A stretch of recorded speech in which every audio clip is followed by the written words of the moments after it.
Hello. If you're a successful woman who can manage $1 million projects at work, but you still find yourself eating chocolate in your car like you're on a covert MI5 operation, then this video is gonna change everything you think that you know about emotional eating. And no, the answer isn't another round of just breathe deeply and drink water, because if that worked, we would all be Zen masters with excellent hydration by now. And spoiler alert, I tried that and all I got was 47 trips to the bathroom and the same binge eating habits. So don't worry, it's not about that, because I'm gonna show you a simple brain science explanation that will completely transform how you see your relationship with food. And it works even if you've tried everything short of hiring a security guard for your snack cupboard. And the best part, once you understand this one crucial thing about your brain's programming, you will never look at emotional eating the same way again. And trust me, as someone who once ate food straight from the bin, not my finest moment, I can tell you, and it wasn't even good food either. So as someone who's eaten food out of the bin, I know exactly how desperate this feels. Now, before you think, oh great, another expert who's gonna make me spend years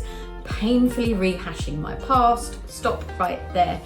This isn't some fluffy mindfulness lecture. This is actual brain science specifically designed for high achieving women who are brilliant in every other area of their lives, but still find themselves in a midnight standoff with a packet of biscuits. Here's what nobody tells you about why you can't stop overeating and why being successful actually makes it harder. Your brain is like a well-meaning but completely outdated personal assistant, and you'll know the type. You know, she's still using a Rolodex, showing my age there actually, because I remember those, but she's still using a Rolodex and refusing to learn Microsoft Teams, so you know that type. Every time you feel stressed about a deadline, every time you deal with difficult stakeholders, or you handle team conflicts, or you face overwhelming responsibilities, your brain thinks it's helping by making you reach for food. It's that outdated personal assistant again, whose only solution to every problem is, have you tried cake? But here's the really interesting part. This isn't a character flaw. It's not a lack of willpower. It's actually your brain running its success program,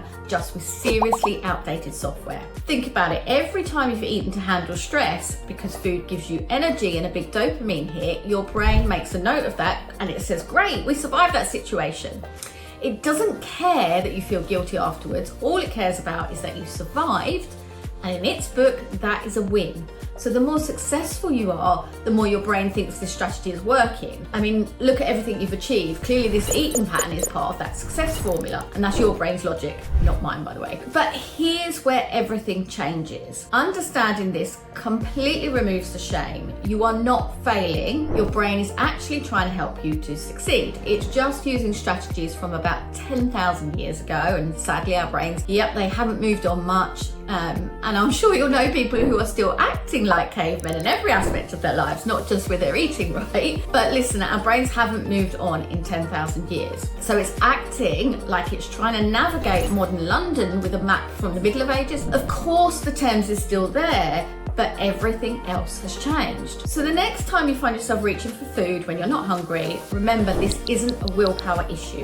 Your brain is literally running outdated success programming. In my next video, I'm going to show you something even more fascinating about how our professional success skills can actually be the key to changing this pattern. But for now, I just want you to start noticing these patterns as they arrive. And subscribe and hit the notification bell so you don't miss my next video. And do leave a comment below if you've ever felt like your relationship with food was the one area of your life that you can't seem to master.